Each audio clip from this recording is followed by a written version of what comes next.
لڑائیاں لڑی جاتی تھی کس پر؟ اللہ کی ذات پر بھروسہ کر کے، اللہ کی ذات پر بھروسہ کر کے۔ دشمن ڈرتا تھا، کفار ڈرتے تھے، ساری دنیا پر مسلمانوں کا رعب تھا۔ آج فلسطین کو خون سے نہلا دیا گیا ہے، کفار اکٹھے ہو چکے ہیں، مسلمانوں سے کیوں نہیں ڈرتے؟ مسلمانوں سے کیوں نہیں ڈرتے؟ وجہ کیا ہے؟ مسلمانوں سے اس لیے نہیں ڈرتے کہ مسلمانوں نے اپنے سبق کو بھلا دیا ہے، مسلمانوں نے اپنے سبق کو بھلا دیا ہے۔ اے مسلمانوں، بینر نکل پڑے ہیں، بینر دیکھے ہیں نا؟ یہودی کیا کہہ رہی ہے کہ ایک ہی خیبر کافی تھا تمہارے لیے، ایک ہی خیبر تھا، اب دوبارہ خیبر والا منظر نہیں ہوگا۔ کیا مطلب ہے؟ کہ خیبر کے اندر یہودیوں کو شکست فاش ہوئی تھی، وہ غم ابھی نہیں بھولے یہ یہودی ابھی وہ غم نہیں بھولے جب حضرت علی المرتضی رضی اللہ تعالی عنہ نے خیبر کے قلعے کو، خیبر کے دروازے کو کھیڑ کر پھینک دیا تھا۔ او یہودیوں، آج بھی علی کے بیٹے موجود ہیں، آج بھی علی کے نام لیوا موجود ہیں۔ کیا ہوا؟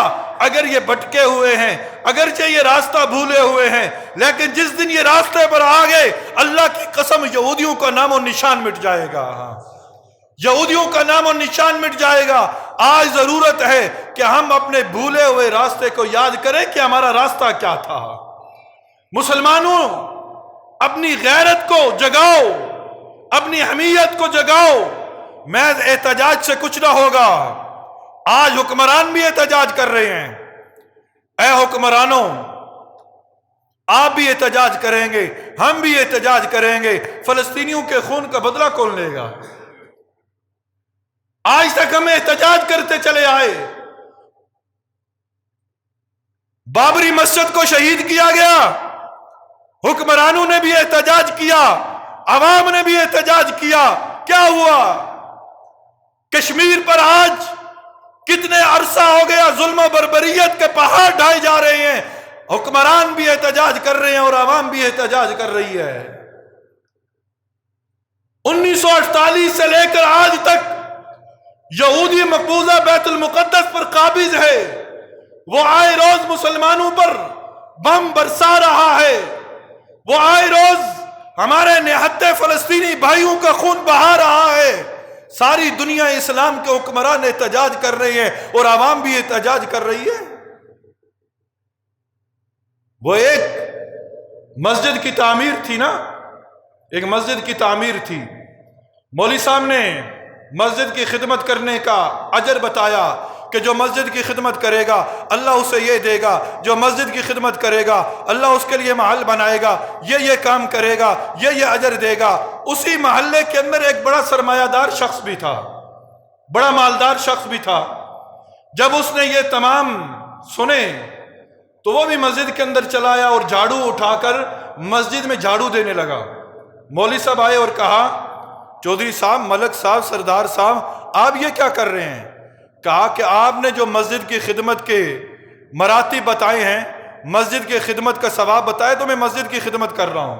تو مولوی صاحب نے کہا، یہ خدمت ہم جیسے غریبوں کے لیے رہنے دو، یہ مسجد کا لنٹر پڑنے والا، یہ لنٹر پڑواؤ، یہ لنٹر ڈلواؤ، اپنی استطاعت کے مطابق کام کرو۔ تمہاری استطاعت ہے مسجد کا لنٹر ڈلوانے کی اور تم دے رہے ہو جھاڑو۔ جھاڑو ہم جیسے غریبوں کے لیے رہنے دو، یہ خدمت ہم جیسے غریبوں کے لیے رہنے دو، احتجاج یہ ہم جیسی عوام کا حق ہے۔ اے حکمرانوں سنو، یہ غوری، یہ ہدف، یہ ایٹم بم کس کے لیے بنایا ہوا ہے؟ اللہ کی قسم، ایک غوری کا رخ کرو تم یہودیوں کی طرف، یہودیوں کا پیشاب نکل جائے گا، یہودی ویسے ہی مر جائیں گے، یہودی ویسے ہی خوف سے مر جائیں گے۔ یہودیوں سے بزدل جیسا بندہ کائنات کے اندر کوئی نہیں ہے، یہودی بزدل ہے۔ ایک غوری جو ہمارے پاس ہے، خالد ٹینک کا رخ موڑو نا ان کی طرف، ایک غوری کو تنصیب کرو، نصب کرو کہ آیا یہودیوں تمہاری طرف، یہودی اسرائیل چھوڑ کر بھاگ جائیں گے۔ وہ دیکھتے ہیں مسلمان بھی احتجاج کر رہے ہیں، کیا ہوگا؟ کیا اقوام متحدہ، کیا یہ یورپی یونین ہمارے دکھوں کا مداوع کرے گی؟ یہودی بھی مسلمانوں کے دشمن، عیسائی بھی مسلمانوں کے دشمن، ہنودو سکھ بھی مسلمانوں کے دشمن، یہ مسلمانوں کے وفادار ہو ہی نہیں سکتے۔ آج ضرورت اس بات کی ہے کہ اپنے اندر یکجہتی پیدا کرتے ہوئے ہم اعلان کریں کہ اگر 24 گھنٹے کے اندر یہودیوں فلسطین کو نہ چھوڑا تو سارے مسلمانوں کو اجازت دو کہ حملہ کر دو اسرائیل پر۔ پھر دیکھو یہودی کس طرح بھاگتے ہیں، محض احتجاج سے، محض چند منٹ خاموش رہنے سے، محض پرچم سرنگوں کرنے سے، محض چند منٹ دھوپ میں کھڑے ہونے سے اسرائیل جو ہے وہ مقبوضہ بیت المقدس کو آزاد نہیں کرے گا۔